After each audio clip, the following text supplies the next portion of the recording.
فرمایا ہے وہ لوگوں کی آسانی کے لیے ہے، ورنہ قرآن کی جگہ تو انسان کا دل ہے، انسان کا جگر ہے، اور ان معصوم بچوں کا سینہ ہے، ان علماء اور حفاظ کے سینے ہیں۔ تو 3 لاکھ قرآن کریم 1857 میں جلائے گئے۔ یہی نہیں ہوا، 5 لاکھ مسلمانوں کو قتل کیا گیا۔ یہی نہیں ہوا، 56,500 علماء اکرام کو سولی پر لٹکایا گیا۔ 1 سال میں 5 لاکھ مسلمانوں کی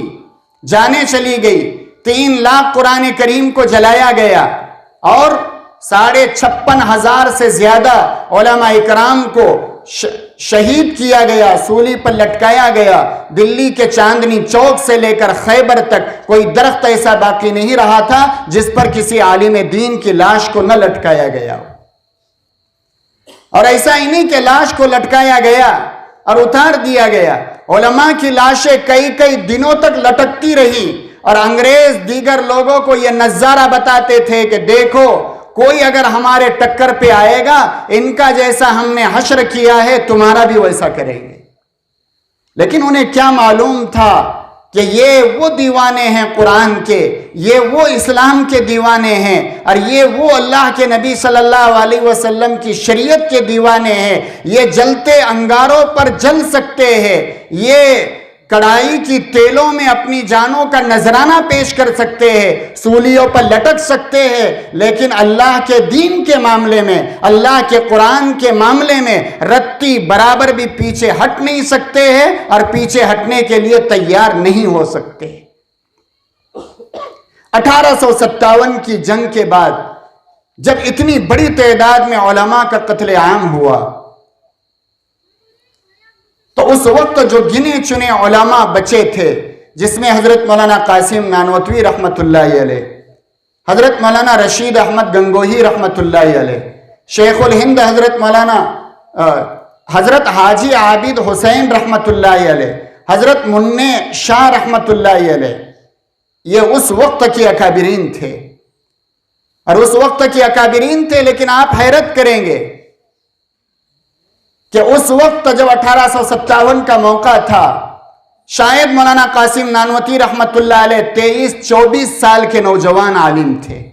مولانا رشید احمد گنگوہی رحمت اللہ علیہ 21-22 سال کے نوجوان عالم دین تھے۔ جب اس امت کا، اس ملک کے اندر کوئی سربراہ باقی نہیں رہا، یہی جوان علماء بیٹھے، اور انہوں نے کہا کہ اگر علماء اسی طرح انگریزوں سے لڑتے رہے اور اسی طرح وہ جام شہادت نوش کرتے رہے، تو آنے والی نسلوں کے دین اور ایمان کا اس ملک میں محافظ کون ہوگا؟ کون ان کے دین اور ایمان کی حفاظت کرے گا آنے والے زمانے میں؟ تو ان اکابرین نے کہا کہ نہیں، اب ضرورت آ پڑی ہے کہ ہم میں سے بعض لوگ انگریزوں سے آزادی کی لڑائی لڑتے رہے، اور بعض لوگ مدرسے کی چہار دیواری میں قرآن اور حدیث پڑھاتے رہے، تاکہ ایک عملہ ہمارا انگریزوں کے ساتھ لڑائی میں شریک رہے، اور ہمارا دوسرا عملہ جو مدرسے میں محفوظ رہے، اور مدرسے میں بیٹھ کر یہ آنے والے نسلوں کے دین اور ایمان کی حفاظت کرنے والا بن جائے۔ تو 31 مئی 1866 کو دارالعلوم دیوبند کی بنیاد رکھی گئی۔ 31 مئی 1866 کو دارالعلوم دیوبند کی بنیاد رکھی گئی۔ جس وقت دارالعلوم دیوبند کی بنیاد رکھنا تھی، یہ سارے اکابرین، حاجی عابد حسین رحمت اللہ علیہ، حضرت منع شاہ رحمت اللہ علیہ، حضرت مولانا رشید احمد گنگوہی رحمت اللہ علیہ، اور حجت الاسلام حضرت مولانا محمد قاسم نانوتوی رحمت اللہ علیہ، یہ دیوبند کے ایک مکان میں آرام کرنے کے لیے لیٹ گئے، اور یہ تھا کہ صبح ہوتے ہی ایک جگہ مدرسے کی کدال ماری جائے گی اور مدرسہ شروع کیا جائے گا۔ رات میں یہ سارے اکابرین جب سو گئے، رات کا 2/3 حصہ گزر گیا، حجت الاسلام حضرت مولانا قاسم نانوتوی رحمت اللہ علیہ نے رات میں اللہ کے نبی صلی اللہ علیہ وسلم کی خواب میں زیارت کی کہ حضور صلی اللہ علیہ وسلم دیوبند کی سرزمین پر آئے، اور جس جگہ پر یہ اکابرین کدال مارنا چاہتے تھے، انہوں نے خواب میں دیکھا کہ اللہ کے نبی صلی اللہ علیہ وسلم اس جگہ پر آئے اور اپنی انگلی سے اس جگہ سے لکیر کھینچی۔ بس اتنا خواب دیکھا اور یہ اپنی نیند سے بیدار ہوئے۔ صبح فجر کی نماز کے بعد اس جگہ پر جا کر دیکھا تو وہاں انہیں اللہ کے نبی صلی اللہ علیہ وسلم کی انگلیوں کے نشانات نظر آئے۔ جب انگلیوں کے نشانات دیکھے، وہیں سے یہ فیصلہ کیا کہ اس جگہ پر ہمیں ایک عمارت تیار کرنا ہے اور یہاں سے دارالعلوم دیوبند کی بنیاد رکھنا ہے۔ ہمارے علماء وہاں سے ایک نیک فالی یہ لیتے ہیں کہ حضور صلی اللہ علیہ وسلم نے انگلی سے لکیر تو دیوبند کی سرزمین پر کھینچی ہے، لیکن اللہ کے نبی صلی اللہ علیہ وسلم کی اس انگلی کے روشن نشانات کی چمک جہاں جہاں پر گئی ہے، اللہ تعالیٰ نے وہاں ایک مدرسہ قائم کرنے کا فیصلہ کر دیا ہے۔ مدرسہ عربیہ معز العلوم 41 سالوں سے اگر یہاں ہیں تو ہم یہ نہیں کہتے ہیں کہ اس میں میرا اور آپ کا کمال ہے، یہ انہی دارالعلوم دیوبند کے اکابرین کے خلوص اور للہیت کی برکتیں ہیں، اور یہ اللہ کے نبی صلی اللہ علیہ وسلم کے وہی الہامی اشارات ہے جس کے ذریعے اللہ تعالیٰ نے ایسے سپوت پیدا کیے جنہوں نے مدارس دینیہ کی بنیاد رکھی۔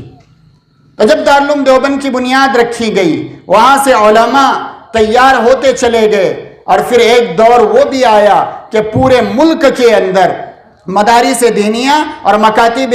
قرآنیہ کا جال پھیل گیا۔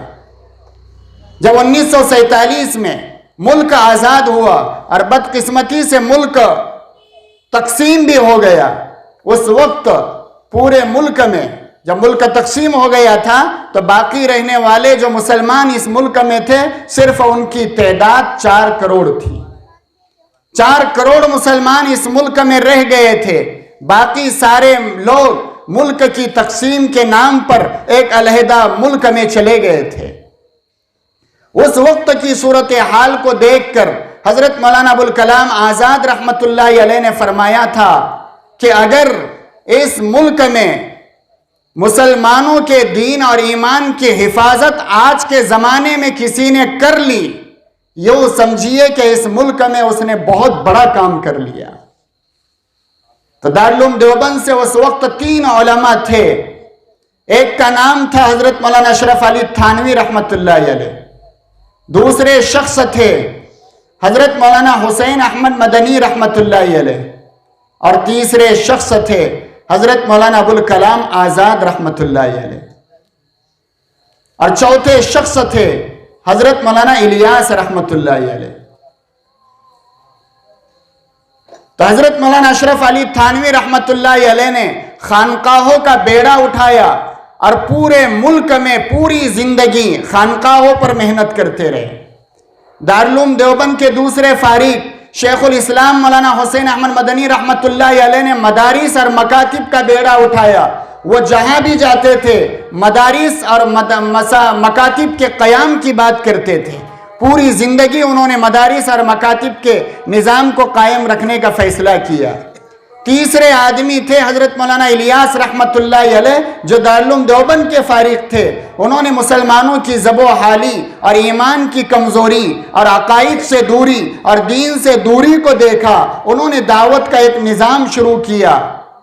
جو آج تک بھی جاری و ساری ہے۔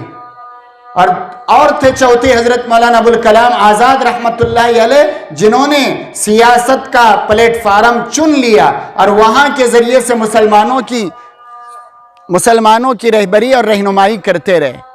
تو خیر، یہ مدارس دینیہ اور مکاتب قرآنیہ اور دین اسلام کی بقا اور حفاظت کی تاریخ ہے اس ملک کے اندر۔ اللہ کا فضل ہے، اللہ کا شکر ہے کہ آج ہم مدرسہ عربیہ معز العلوم کے اس سالانہ جلسے کے موقع پر جمع ہے،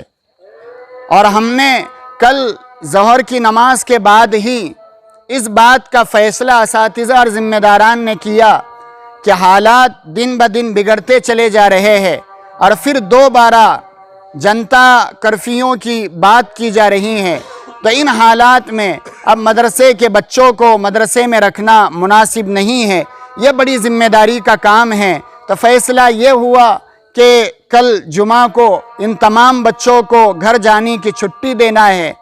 ورنہ ہمارا فیصلہ تو یہ تھا کہ 2 اپریل تک کے مدرسہ ہمیں جاری رکھنا ہے، تعلیم اور تعلم کا نظام جاری رکھنا ہے، لیکن حالات کے اچانک بگڑنے کی وجہ سے ارجنٹ یہ فیصلہ لیا گیا،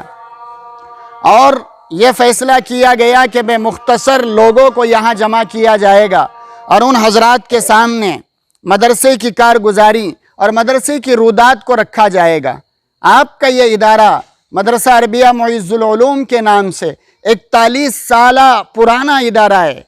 کن حالات میں مدرسہ شروع ہوا، اس وقت کے حالات کیا تھے اور اس وقت کی کیفیات کیا تھیں، اس وقت کا دینی ماحول کیا تھا، دینی فضا کیا تھی، اس کے جاننے والے، اس کے پہچاننے والے آج بھی ہمارے درمیان موجود ہے۔ کلڈی محلے کی ایک مسجد میں ایک کمرے پر مشتمل اس مدرسے کا 15 ستمبر 1980 کو آغاز ہوا تھا۔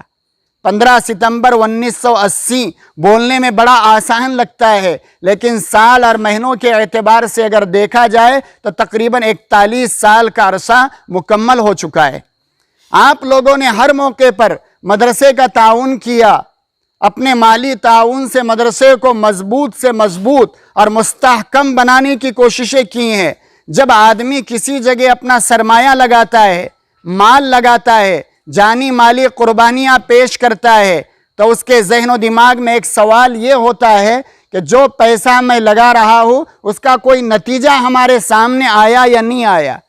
تو اللہ کا فضل ہے، اللہ کا شکر ہے، ان 41 سالوں میں تقریباً 90 بچے اس مدرسے سے حافظ قرآن بن کے گئے۔ 140 سے زیادہ ایسے بچے جنہوں نے آدھا عالمیت کا کورس یہاں مکمل کیا اور آدھا مالیگاؤں میں مکمل کیا، تو تقریباً 140 علماء اس مدرسے سے تیار ہو گئے۔ 90 سے زیادہ حافظ قرآن اس مدرسے میں پیدا ہوئے، اور تقریباً 1,500 سے زیادہ بچے اور بچیوں نے اس مدرسے میں رہ کر ناظرہ قرآن مکمل کیا ہے۔ جو لوگ جس فیلڈ سے جڑے ہوئے رہتے ہیں اس فیلڈ کی ساری کارگزاری ان کے ذہن و دماغ میں ہوتی ہے۔ آپ لوگوں کو اس بات پر فخر کرنا چاہیے کہ آپ کے اس مدرسے میں اگر 7 اساتذہ پڑھاتے ہیں، یہ 7 کے 7 اساتذہ اسی مدرسے کے پڑھے ہوئے ہیں۔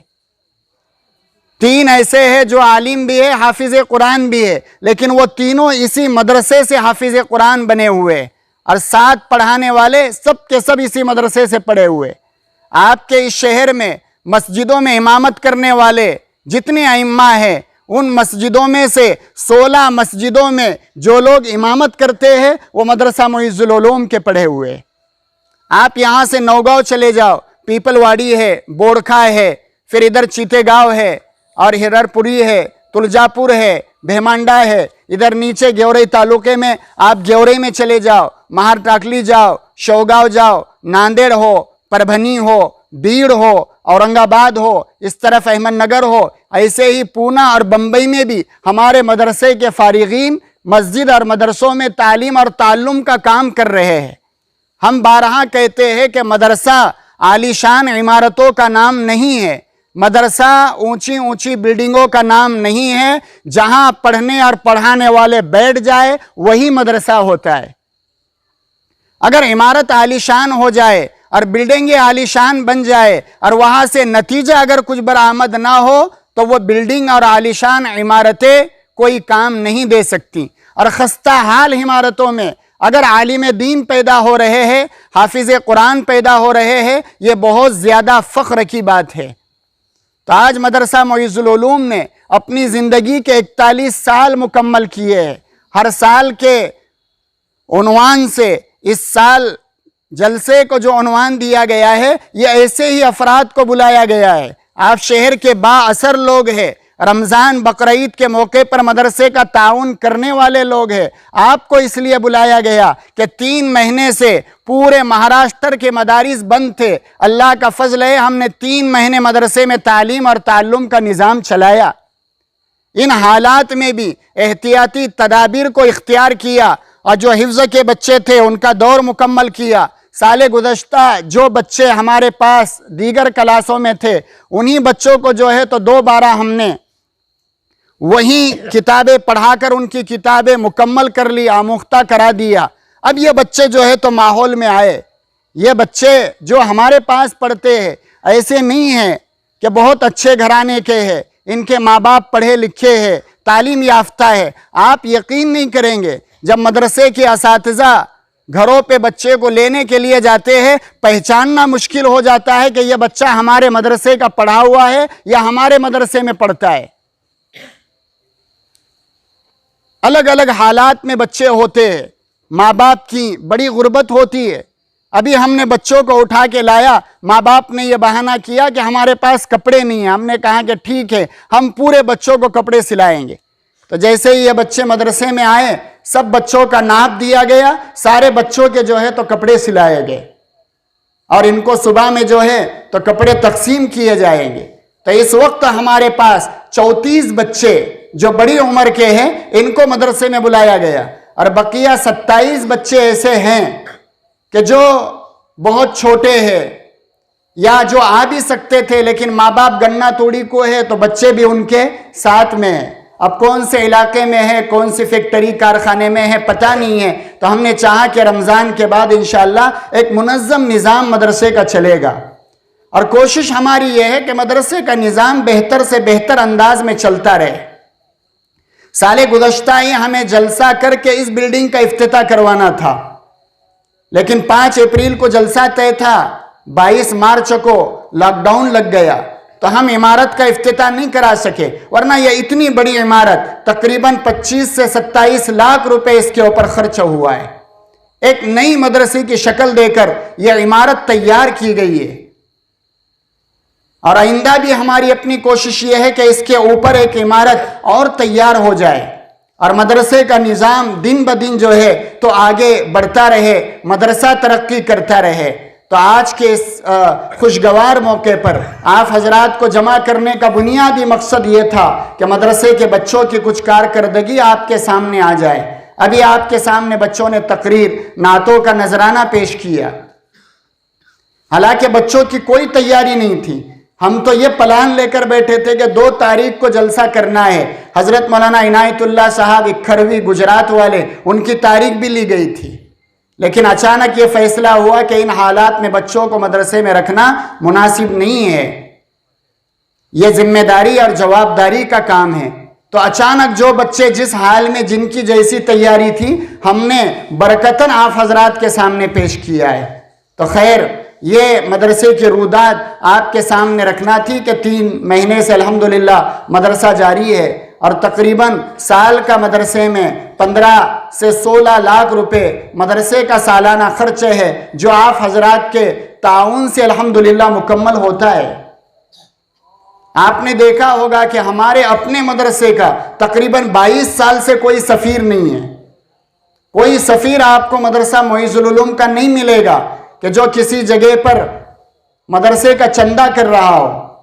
اور اس کے علاوہ مدرسہ عربیہ معز العلوم کا کوئی بندہ، کوئی استاذ آپ کو ایسا بھی نظر نہیں آئے گا کہ کسی بڑی شادی میں اس نے چندے کا اعلان کر دیا، مدرسے کا چندہ ہو رہا ہے۔ چندے کے معاملے میں ہم نے ہمیشہ اس بات کا خیال رکھا کہ دین کی عزت باقی رہے، مدرسے کی عزت باقی رہے، اور خود چندہ جمع کرنے والے کی عزت بھی باقی رہے۔ اللہ کے دین کا کام ہے، اللہ تعالیٰ چلائے گا، لیکن چندے کے لیے دین کی عزت خطرے میں چلے جائے، جو چندہ جمع کر رہا ہے عالم دین اس کا وقار ختم ہو جائے، اس بات کو جو ہے تو کسی اعتبار سے مناسب نہیں سمجھا گیا۔ میرا اپنا ذاتی معاملہ خود ہے، آپ میں سے کتنے لوگ ایسے ہیں کہ جو میرے پاس رمضان کے مہینے میں رسید بناتے، لیکن کسی بندے نے یہ کہا کہ مفتی صاحب 1000 کی رسید بنا دو، میں بھول سے بھی اس سے یہ نہیں کہتا کہ آپ 1100 کرو،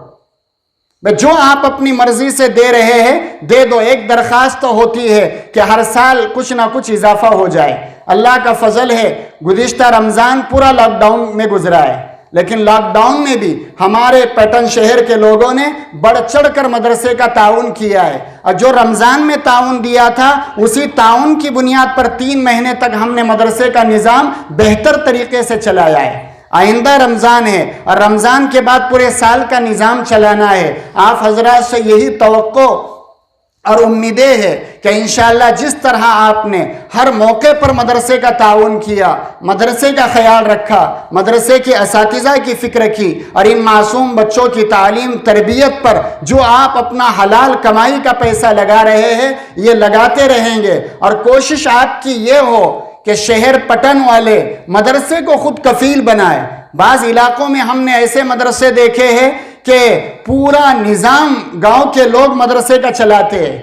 1 روپیہ بھی باہر سے چندہ نہیں ہوتا ہے۔ بیڑ سے 30 کلومیٹر کے فاصلے پر ایک گاؤں ہے نیک نور، وہ نیک نور میں ایک مدرسہ ہے، اس مدرسے میں کوئی عالم دین 1 روپیہ بھی باہر سے چندہ نہیں کرتا ہے، پورے نیک نور کے مسلمان سال کا پورا مدرسے کو دیتے ہیں۔ اور کیسی تشکیل ہوتی ہے، پورے سال کا گوشت کون دیں گا، پورے سال کی دال کون دیں گا، پورے سال کا دودھ کون دیں گا، پورے سال شکر کون دیں گا، پورا سال پتی کون دیں گا، اور اس کے علاوہ کچھ غریب لوگ رہتے نہیں کر سکتے، وہاں یہ بھی بات لگتی ہے کہ پورے سال کا لکڑی مدرسے میں جلانے کے لیے کون دے گا، تو غریب لوگ حصہ لگاتے، اور آخر میں کہتے کہ بھئی کچھ نہیں دے سکتے، پورے سال مدرسے میں ماچس کی ڈبی کون دے گا، 1 ہفتے میں ہم کو 1 ماچس کی ڈبی لگتی ہے تو 1 مہینے میں 4 ڈبی لگتی ہے، اور 12 مہینے میں 48 ڈبی لگتی ہے۔ کوئی غریب ہو تو وہ 48 ڈبیاں کاڑی کی مدرسے میں دے کر اس دین کے کام میں حصے دار بن جائے۔ تو بعض علاقوں میں اس طرح سے بھی ہو رہا ہے۔ خیر، آج ہنگامی طور پر آپ حضرات کو مدرسے میں مدعو کیا گیا تھا، مدرسے میں بلایا گیا تھا، اور یہ کوشش تھی کہ 8:30 سے پہلے ہمارا پروگرام ختم ہو جائے۔ 8:30 بجنے میں ابھی 5 منٹ باقی ہے،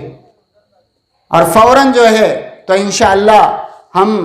آپ تمام لوگوں کے لیے مدرسے میں کھانے کا انتظام کیا گیا ہے۔ ہر سال تو آپ لوگوں کو محروم کر دیا جاتا تھا، اس لیے کہ باہر کا مجمع زیادہ ہوتا تھا، لیکن ذمہ داروں نے یہ مشورہ کیا ہے کہ جو شہر والے ہمیشہ ہمارا تعاون کرتے ہیں تو ان کی ضیافت، ان کی مہمان نوازی بھی ہمارے لیے ضروری ہوتی ہے۔ تو کھانے کا انتظام انشاءاللہ دعا کے فوراً بعد آپ کے لیے کیا گیا ہے۔ اس کے بعد انشاءاللہ 9 کی نماز بھی آپ کو مارکیٹ مسجد میں مل سکتی ہے، یا فوری جو ہے تو یہاں بھی جماعت بنانے کا انتظام کیا جا سکتا ہے۔ تو یہ مدرسہ ہے جس میں تقریباً یہ طلبہ ہے، 7 اساتذہ پڑھاتے ہیں، اور ہماری اپنی کوشش یہ تھی اس سال کہ اس سال ہم لوگ مدرسے کا 40 سالہ جلسہ کریں، کہ 40 سال میں جو لوگ ہمارے یہاں اساتذہ پڑھا کے گئے ان کو بھی بلایا جائے، 40 سال میں جتنے بچے حافظ قرآن بنے ان کو بھی مدرسے میں بلایا جائے، سب کے نام، فون نمبر، پتے ہمارے پاس لکھے ہوئے ہیں،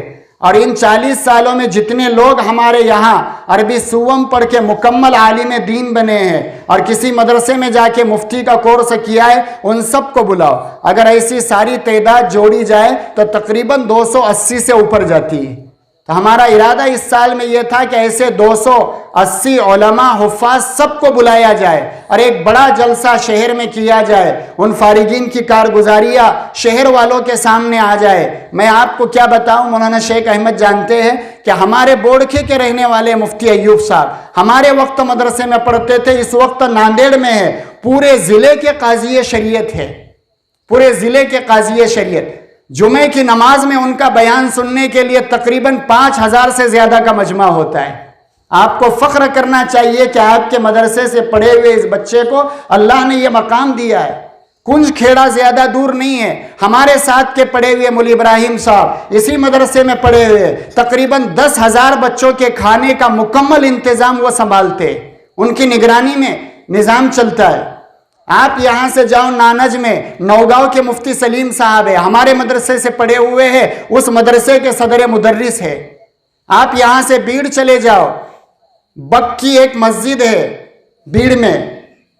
مرکز سے تھوڑا نیچے، حافظ ہارون صاحب مانڈولہ حضرت مولانا شیخ احمد صاحب کے پاس انہوں نے حفظ کیا ہوا ہے۔ رمضان میں ان کے پیچھے تراویح پڑھنے کے لیے 20-20 25-25 کلومیٹر سے لوگ آتے ہیں. اتنا بہترین قرآن پڑھتے. وہ مدرسہ معز العلوم کا سرمایہ ہے.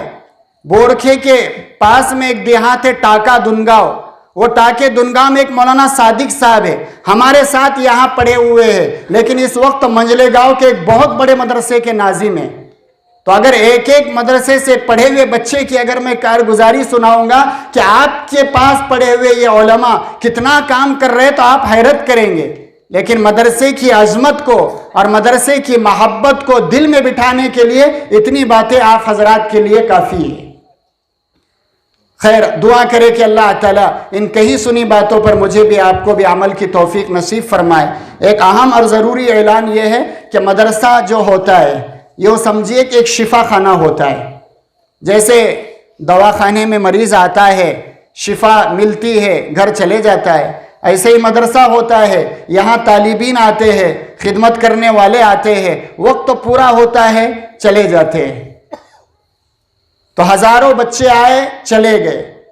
دسیوں اساتذہ آئے, جب تک مقدر میں تھا خدمت کرتے رہے. اللہ نے ان سے بہت بڑا کام لیا, اور جب وقت ہو گیا کسی اور جگہ مصروف ہو گئے, کام کر رہے ہیں. مدرسہ اپنی جگہ باقی ہے. حضرت مولانا غوث صاحب 16 سال تک مدرسے میں خدمت انجام دیتے رہے.